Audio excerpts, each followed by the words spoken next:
นำเมืองอิสราเอลนะออกมายับกำไรพวกมันติดกว่าเมืองอะไรกำไรหรือสิว่ากว่าเมืองอเมริกาในเมืองอันตีพร้อมตัดได้ฮับมันนะครับเนาะมันจะว่ากระดังเมืองในประเทศยอดมันเนาะแต่มันจะมันก็มีตั้งเด้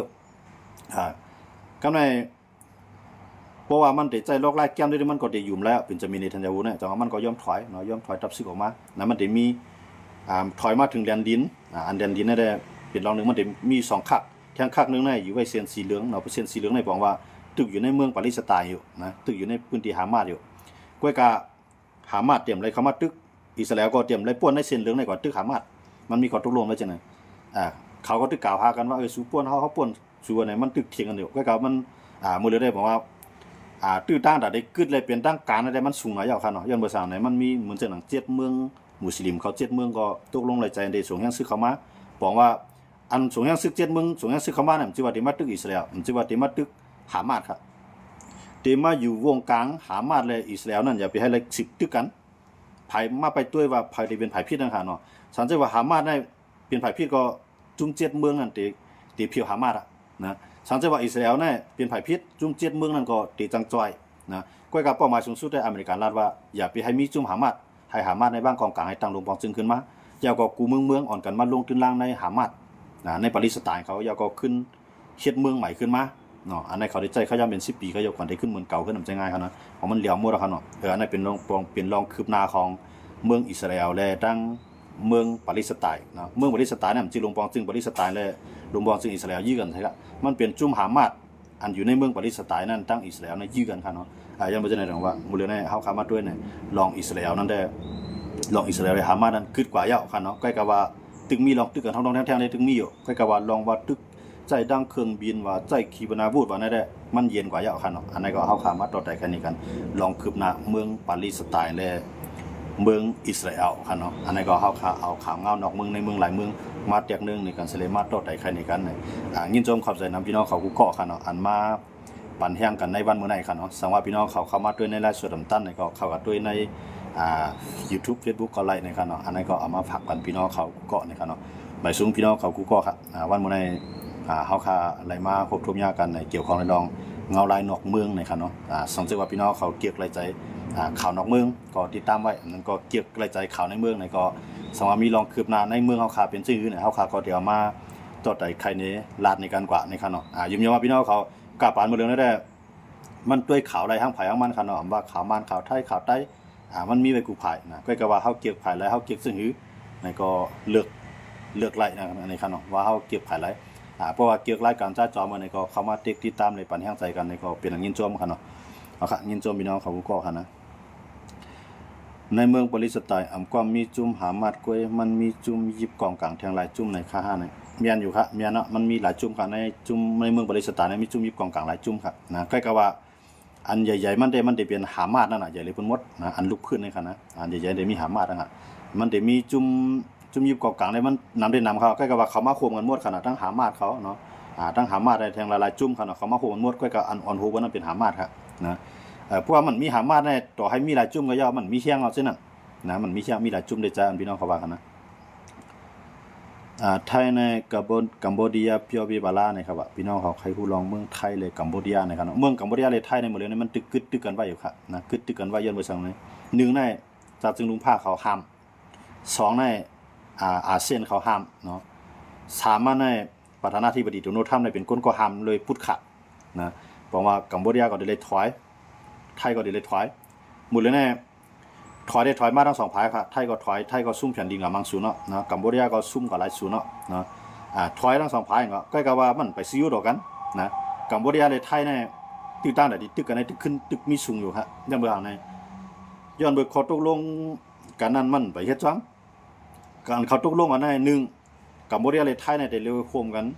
นเก็บเปียดหมากกันได้วางผังไว้ในลิ้นน่ะบักเตียนะครับนะเลยโคมอันนี้เก็บเปียดอันนี้อเมริกันเขาก็จะเฮ็ดเนาะก็ไม่เขาก็ตกลงกันทั้งอาเซียนเขาก็มื้อนั้นได้มีอันว่าอิบราฮิมเนาะเป็นนายกะของในอาเซียนใต้เดี๋ยวห้องว่าผู้นำจึงนั่นครับเนาะในอาเซียนเนี่ยเขาเป็นไว้เขาเป็นนายกะมันไว้เนาะเป็นผู้นำจึงไว้มูลในอาเซียนนะครับมันได้มีอยู่11เมืองครับเนาะใน11เมืองเนี่ยมันปาไว้เมืองติมอร์เลสเตครับเนาะมันย้อนเข้ามาในม็อก10 ปีว่าติมอร์เลสเตเนี่ยใครเข้าในอาเซียนเนี่ยก็เข้าไปฮับมันก็ปีในเขาฮับมันเข้ามา เปลี่ยนสมาชิกใหม่เนาะเป็นลูกจุ่มใหม่นะห้องว่าติมอร์เลสเตในลูกกิเลมาเนี่ยติมอร์เลสเตในก็มันตึกกันดังอินโดนีเซียนะขณะเมืองดังในมันแตกออกมาในเมืองอินโดนีเซียกันเนาะเขาตึกกันต่อสู้กันกำลืนมาลงปองจึงอินโดนีเซียก็ปืนไฟเขียวกันว่าสู้ตั้งเมืองใหม่ไรอ่ะนะมันตึกกันน้ำย่อยป้อนะคำย่อมซุ่มบอกเขาดูเนาะติมอร์เนี่ยมันใจใหญ่ใกล้กับว่าเขาทำต่อสู้เลยลองพร้อมโฮมเขานั่นค่ะเนาะว่ามีว่าผ่านพร้อมกันจอยกันหมดนั่นค่ะแต่ว่ากำลืนสุดมาในอินโดนีเซียในเด็ดตึกหลังนี้ก็มันย่อยบอกนะแต่ว่าอินโดนีเซียก็ย่อมปืนไฟเขียวกันเราต่างเมืองก็เขามาจิ้มจ้อมไงติมอร์เลสเตเลยเป็นเมืองก้อนคออ่ะเนาะหลาย10 ปีมาแล้วกำในติมอร์เลสเตในใครเข้ามาอยู่ในอาเซียนจ้อมตกย้อนมาครั้ง10 ปีไปไล่เนาะก็ไล่มาปีในเขาเลยเข้ามายาวค่ะป้าเป็นลูกจุ่มติมอร์เลสเตในเต็มมีอยู่เมืองด้านนั้นมี10 เมืองก็ป้าติมอร์เลสเตก็เต็มมีอยู่11 เมืองค่ะเนาะอันนี้ใครดูตัวเทียบมันอันนั้นที่มือปางกลุ่มอาเซียนค่ะเนาะปางกลุ่มอาเซียนนั่นค่ะเนาะที่ได้เฮ็ดที่มาเลเซียนั่นน่ะอันว่าอีไปหิมเป็นผู้นำจึงอย่าก็ผิดบอกว่าประธานาธิบดีโดนัลด์ทรัมป์ผิดบอกว่าตัวแทนเมืองเขก้อยกับสีจิ้นผิงเรียมมาเนาะโดนัลด์ทรัมป์ได้มาก็ในโดนัลด์ทรัมป์แหมอันว่าอีไปหิมแหมอย่าก็ขุนมันเนียดเนี่ยจะเป็นจอมพ่องหลวงเมืองกัมพูชานั่นค่ะเนาะขุนมันเนียดอย่าก็ขุนอนุทินชาญวิรกูลนั่นค่ะเนาะจอมพ่องหลวงอนุทินเนี่ยเนาะบอกว่ามีเขาสีกอมานั่งก็ในมาลงลายมือกันMOUกันว่าไทยเลยกัมพูชาเนี่ยเด็กกึดตึกกันตั้ง2 ฝ่ายถอยซึกห่างออกมากำในเครื่องกองลงอันห่างแค่จู่กว่านั้นตั้ง2 ฝ่ายเนี่ยเอาเครื่องกองลงถอยออกห่างไกลหรือนั่นก็ในปืนตีอันตึกเป็นที่ทับซ้อมกันนั่นไทยโคมาตั้ง2 ฝ่ายเสเพียวเปียดเกียบเปียดหมักพังเนาะหมักเตียดหมักไทยของระเบิดทั้งนั้นเนาะเกียบเปียดเพียวเปียดกว่าล่างเปียดจังนั้นเนี่ยแม่หมดเลยเนี่ยอันเขามาเก็บกูหมักแตกแน่มันเป็นไทยกับกัมพูชาไปเฮ็ดจ้อมยังบ่จังได๋ไทยก็ไว้ใจกัมพูชาครับเลยเนี่ยกำไรกัมพูชาเนี่ยมันลาดว่าเครื่องกองลงแล้วถอยก้อยกับมันเอาถอยใจถอยหิมแดนดินไทยตี1ก้อยกับซ้ำกับไว้ทางตี1ค่ะนะหมดเลยเนี่ยไทยเขาก็จ้อมต้วยล่ะสิเป็นมือไทยเขาเนี่ยเขาก็ต้วยทั้งลาวเทียมเขาโลนะเขาต้วยลาวตู้ลาวกิ้วตู้เนี่ยเขามีไว้หั่นน่ะเขาต้วยไว้ทั้งลาวปลอมเขาหันหมดกัมพูชาเนี่ยก็ไว้ดีเลยดีเนี่ยกัมพูชาเนี่ยมันยอมถอยก็กะว่าถอยเต้นั่นน่ะตึกเฮ็ดซีโอนั่นค่ะเนาะกำในไทยเขาก็ซ้ำใครไล่เหมือนจังนั้นอันที่กัมพูชาเขายามมาอยู่มื้อ40 ปีเพิ่นมาก็ไทยก็ใครไล่มื้อเลยในกัมพูชาก็ไปออกค่ะนะที่หนองจ้านนี่ค่ะนะที่จังหวัดสระแก้วในที่นี้ก็ไปออกค่ะเนาะย้อนบ่จังนั้นแหละอันนั้นมันไปยาวหยาเนาะเมืองไทยและกัมพูชามันเป็นอันขึ้นกันจุข้าวไว้ตื้อต่างแต่ได้ขึ้นตึกกันได้ตึกมีสูงอยู่กำในซึกของกัมพูชาอันมีไว้ในกับมือไทย18ก้อนนั่นก็ไทยก็ไปปล่อยมันไทยในเป้าหมายของไทยได้ให้กัมพูชาตาไทยได้ปืนหลานนั่นให้เฮ็ดจอมขอตกลงกันนะเฮ็ดอันลองใหญ่ๆใน4ข้อนะ1ในโคมกันเก็บเปียดหมักแตกอันวางจอมเหรียญลิ้น2มาในถอยทอนออกเครื่องกองกลางแล้วนักอันใหญ่ลงนั่นอันได้ยื้อไหลไกลหน้าผู้ปากลักมันหาเนาะอันได้ยื้อไหลไกลจังนั้นน่ะถอยออกมันจังแห้งซึกจังได๋ก็ให้กึดไผถึงดีใดก็อยู่ไว้ดีนั่นก่อนเฮ็ดจังได๋ก็ของว่าความหมายของใน4ข้อนะครับเนาะก็ว่าไผไทยนั่นก็เฮ็ดจอม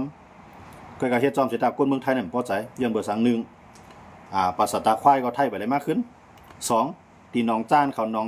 ยาแก้วเขาอันอยู่ที่จังหวัดสระแก้วนั่นก็ไทยเข้าไปได้มากขึ้นด้วยเป็นของกัมพูชาที่อยู่ไว้อยู่ย้อนบ่จังได๋ไทยก็ไม่พอใจที่ไหนสิตึกเคียงไว้นั่นคั่นน่ะกัมพูชาก็เหมือนจังหนังซึกไทยได้ใครถอยซึกไทยใครถอยลุงปองจึงไทยใครถอยกำในซึกไทยซ้ำไปใครถอยซึกนั่นบ่ใครถอมลุงปองจึงบ่หรือในไทยนะครับกำในกวนเมืองในซ้ำใครให้ซึกในเขาตึกเอามากขึ้นกวนเมืองในใครให้มันเกิดบางตึกบางส่วนนำใจกวนเมืองกูกองกวนเมืองบางส่วนให้ปีนึงมาก็ย่อเข้าหลุดตึกเอาให้ลุงปองจึงนะครับใครตึกนั่นขนาดลุงปองจึงในยันบ่มันมีหวาล่าใน4เดือนกะเนาะแต่ได้เป็นลุงปองจึงในจอมพ่อหลวงอนุทินในมันมีอาสากลุงปองจึงมันมี4เดือนกะเพราะ4เดือนน่ะได้เลยย่าเป็นลุงปองจึงให้ขึ้นเอาอาหนาในปันกวนเมืองให้กวนเมืองในขึ้นเขาเลือกตั้งทั้งนะเพื่อนไทยเขาว่ายุบสภานั่นกันเนาะให้ยุบสภาเนาะย่าก็ขึ้นอาหนาปันกวนเมืองให้กวนเมืองในขึ้นเขามาเลือกตั้งก่อตั้งลุงปองจึงใหม่ขึ้นมากขึ้นจอมพ่อหลวงอนุทินเนี่ยย้อนเบอร์มันอายุการเป็นจอมพ่อหลวงมันมี4เดือนได้เลยมันใครมันเกิดบางตึกมันได้คัดใจประคองคัดใจให้มันอย่าให้มันเกิดบางตึกนั่นขนาดเนาะเพราะมันเกิดบางตึกเนี่ยมันได้สุกซากเขาโลมันได้ยาวหั่นนะเพราะยังบ่จังนั้นได้ดอกว่าลุงปองจึงได้ลาดอ่อนต่อกัมพูชาในทั่วน่ะคนเมืองไทยเนี่ยบ่เคยเกี่ยวกันนะเห็นบ่เนี่ยมันจังว่าตัวยื้อจังได๋ก็อย่าไปให้ห้องตัวยื้ออย่าไปให้ห้องตัวย่อมซุ่มนะฮะเนาะมันจังว่าตัวประกันตัวหยังในของ สเลยศึกกันเนาะมันจะหนังกวนอันยอมซุ่มในศึกกันเนาะมันจะคุณอนุทินเนี่ยใครห้องรองอันเตเฮ็ดได้กัมพูชาพอใจคุณอนุทินเนี่ยจอมพ่อหลวงอนุทินเนี่ยคัดใจรัดความเงื่องเวหนังคือเตรียมตุ้มตื้อต่อหุ้นเสียนหั่นน่ะก็กับหุ้นเสียนว่าอื่นน่ะหุ้นเสียนในมือว่าในปืนเผาออกมาแทงว่ากวนเมืองกัมพูชาเขามาศูนย์ในใครปืนลานนายะย้อนโดยการกล้าการคายว่ามาเข้าเต้าน้ำความมีการมีขันกว่าจูเวียดนามก็ซื้อกูคู่ของในเมืองเวียดนามกาคันดีเนาะมันเช่นเจ้าให้เจ้าหน้าเมืองเวียดนามของกาคันคู่ของเขาได้ตก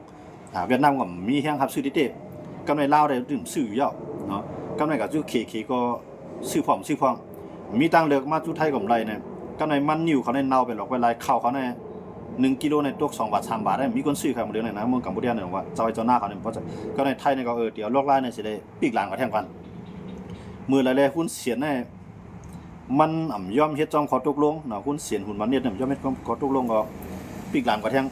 ปีกหลังได้กำไรเพราะปีกหลังเนี่ยการขายกัมพูชาเนี่ยมันจังเข้ามาจูไทยนะผมจังเข้ามาจูไทยเนี่ยกำไรคู่ของเขานั่นขายออกเลยนะเขาเนี่ยก็บ่ไหวถึงไหนก็จังซ่ามันนิ่วเนี่ยก็บ่ไหวถึงไหนก็จังเน่ามันนิ่วก็อยากเข้าก็อยากคู่ของในสวนในเฮือกนั่นมันจะออกขายได้ตีเนี่ยในเมืองไทยในเป้าหมายของเมืองไทยได้ขายกวนเมืองกัมพูชาในขึ้นลุกลึบล้ำแบบหุ้นเสียนเลขหุ้นมันเนี่ยอันนี้เปลี่ยนการเมืองไทยกันเนาะจังหวัดไทยกันในตึกกวนเมืองมันเจ๋งลงบอกจึงเมืองไทยได้ใครปืดได้ว่าใครปืดลานก้อยการเปลี่ยนซึกไทยนั่นย่อมปืดนะบอกว่ามันเลยในซึกเลยภายลงปองจึงนั่นบ่ใครถอมกันลงปองจึงก็ได้สั่งซึกเต้ๆก็พัดนะยันเบอร์อาซากจอมป้องหลวงมันมี4เดือนนี่นะยันเบอร์เขาตุกโลทั้งฝ่ายสันคัดเนาะฝ่ายสันคัดฝ่ายปฏิประชาชนนั่นน่ะพอเฮายุคสู่ขึ้นมาเปลี่ยนจอมป้องหลวงในสุดได้อยู่4เดือนนี่นะพอ4เดือนเนี่ยสุดได้คายอำนาจสู่ขึ้นยุบสภาเนาะมันจังว่าย่าลงปองจึงให้ขึ้นเอาอาณาบันก้นเมืองนี่ย้อนเข้าทั้ง4เดือนพอสู่ยุคพอสู่ยอมรับไรเฮาได้ยุคมือปันสู่เป็นจอมป้องหลวงกำในฝ่ายประชาชนเนี่ยเขาเป็นปฏิที่มีแตนพ้องนำเขาโลเขาก็ยุคมือปันนะพอยุคมือปันปุ๊บเนี่ยปฏิเพื่อไทยเหมือนมันตั้งลงเป็นองค์บองซึ่งเขาโลกำในลงปฏิเพื่อไทยในไรตกลงกว่านะตกลงกว่ามาเป็นฝ่ายสารคัดขึ้นฝ่ายคัดค้านขึ้นยันบ่จะได้ตรงว่ามันมีข้อตกลง MOU กันที่ไหนแต่ละเฮ็ด4เดือนก็เนี่ยมันทับปากจอมพงหลวงอนุทินก็ว่าเฮาได้เฮ็ดจอมข้อตกลงกูเคาะในครั้ง4เดือนเนี่ยเฮาได้ยุบสภาเนาะผมว่าย่าลงปองซึ่งยาวก็เดียวอาณาบันขึ้นเมืองจอมพงหลวงอนุทินนี่มันเลยทับปากไว้ดีนะมื้อเดือนนั้นมันอยู่มาในเรือนปลายผ่านเนาะเรือนปลายหลายๆก็ถ้าสร้างว่ามันตั้งถึง4เดือนพวกในหมอก3เดือนนี่มันได้อยู่บ่วะได้ยากนะครับเนาะมันเป็นจังได๋ก็ในฝ่ายเพื่อไทยมันใครให้ฝ่ายปฏิประชาชนเขาเลือกมันขึ้นมาเป็นองค์กรซึ่งแท้งมันว่าพอเลือกเข้าได้ยุบสภากำเหลียวเลือกเมื่อไหร่ยุบมือพุกเนี่ยผมว่าพูดเลือกเมื่อไหร่ก็ติยาไปลงบองจึงมือพุกไปปันอาณาปันก้นเมืองเลือกตั้งขึ้นน่ะก็กับปฏิประชาชนในสมัยอยู่มอขนาดยันเบยามหักหลังกันมาปฏิประชาชนในเมืองตั้งเป็นปฏิก้าวไกลเขาแล้วเนาะปฏิก้าวไกลถูกยากขึ้นก่อตั้งขึ้นปฏิประชาชนก่อตั้งปฏิประชาชนแล้วก็ในเมื่อจ้าในภูมิใจไทยเลยเพื่อไทยในโฮมมือกันนะฮะได้รัฐเมืองไทยอีกนึงนะมันก็ได้ว่าการติดขึ้นตรงเพื่อปฏิเพื่อไทยเลยภูมิใจไทยในขาโฮมมือในก่อตั้งลงมองซึ่งยาก็ขี่มออาณาในกำมือของปฏิประชาชนอันเลือกปฏิก้าวไกลปีมากนะครับเมืองตั้งกันเขาปีมากเขาปีวนๆในเมืองไทยเนี่ยว่าเลือกตั้งนั้นกันนะเขาได้เลยเป็นลงมองซึ่งก็กะว่าเปิ้นหาทางผิดโป้ใส่เขากู้ชื่อกูลอยย่าไปปฏิเขาผู้ย่าไปปฏิเขาปุ๊บเนี่ยก็เขาขึ้นเลยก่อตั้งปฏิใหม่นะเขาตั้งปฏิใหม่เขาเปิ้นก็เอาเขานะเพื่อไทยก็เอาเขาภูมิใจไทยก็เอาเขาพลังประชารัฐเอาเขามีไผเอาเขาเขาเป็นปฏิชั่นก้นหุ่นใหม่ก้นหุ่นใหม่ใ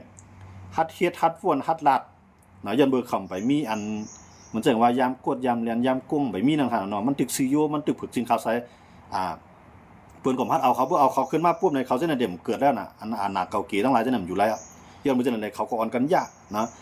ะเอาโคมมือกันทั้งผายลุ่มตะลาผายเตียบตัดกูผายเนาะผายปาตีกูจุ้มโคมในย่าไปปฏิก้าวไกลกวนปังลงอ่ะนะยาวก็ขึ้นไหลก่อตั้งปฏิใหม่ขึ้นมาห้องเอาปฏิประชาชนก็ในมันหักหลังจังได๋เนาะปฏิเพื่อไทยเนี่ยนะปฏิจอมพองทักษิณเนี่ยหักหลังเขาให้ไหนก็เพื่อหักหลังเขาปุ๊บกับโคมไปปฏิภูมิใจไทยเลยเพื่อไทยในโคมมันก่อตั้งลงบางจึงปฏิพลังประชารัฐปฏิ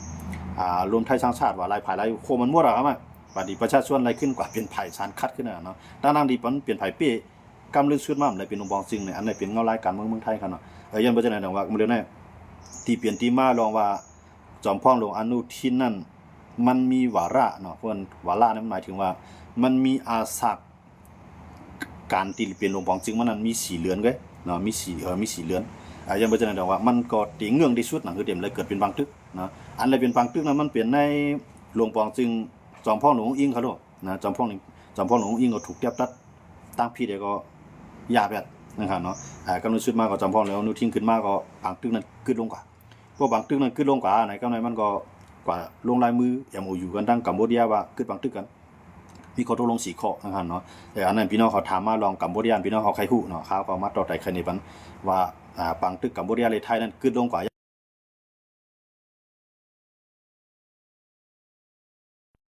ก้อยก็ขึ้นลงกว่าในเซต้าก็ตั้ง2ภายในไปเฮ็ดจอมข้อตกลงย้อนเปือว่าไทยก็ไปจังปืนหลานกำในคุณเสียนซ้ำใจล้ำนะคุณเสียนเนี่ยเป็นปอของคุณมันเนียด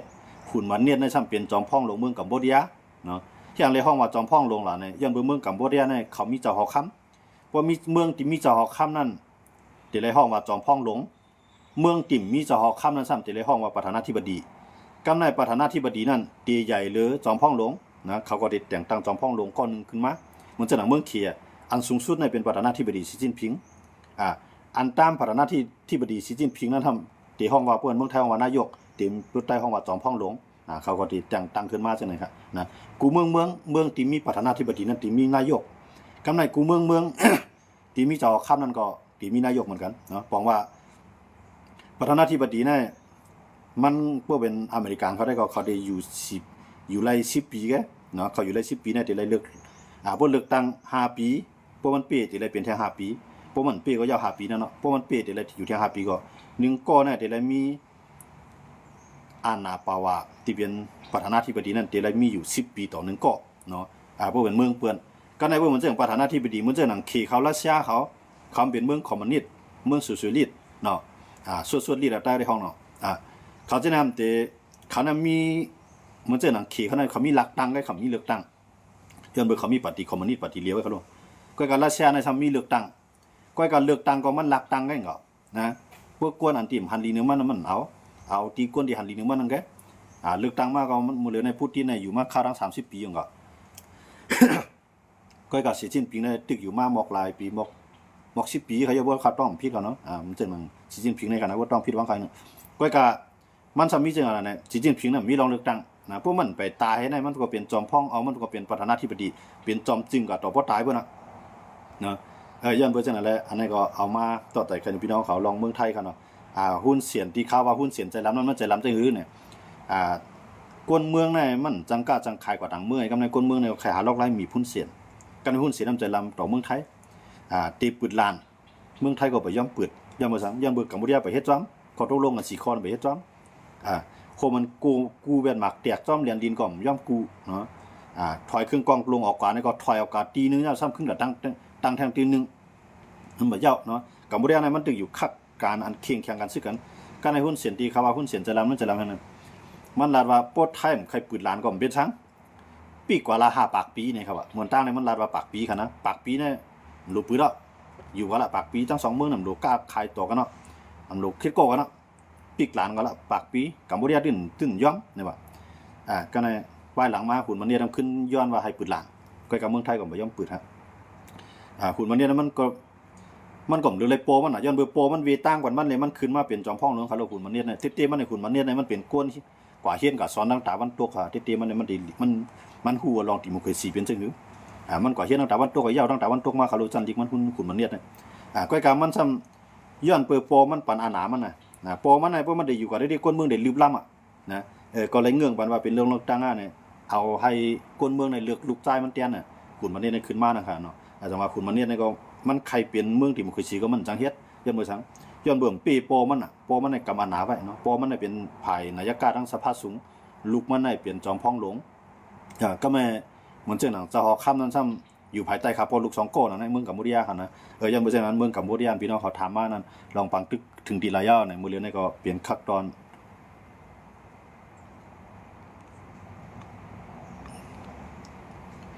พี่น้องเขาถามมาว่าเมืองกัมพูชาในเมืองไทยปังตึกเขาถึงดีไรลองกึดตึกเขาลองตึกต่อกันมันเป็นจริงไว้เนี่ยพี่น้องเขาถามมาค่ะเนาะเขาก็เลยว่า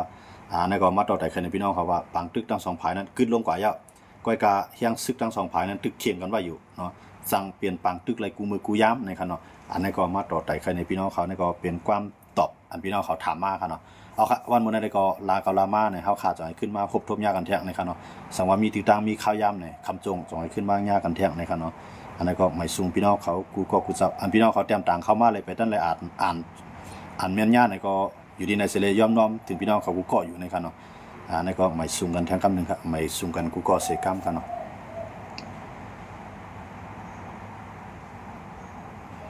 ลองซึกเอาเสียออกซึกคุกขอนั่นรู้เนี่ยเอาค่ะต่างว่าน้องขาจะให้ขึ้นมาลัดในกันคันเนาะเพราะเดี๋ยวลัดกว่าที่มันจะยาวคันเนาะเพราะข้างยินจงว่าเดี๋ยวพี่น้องเขาต้องถามเขามากครับ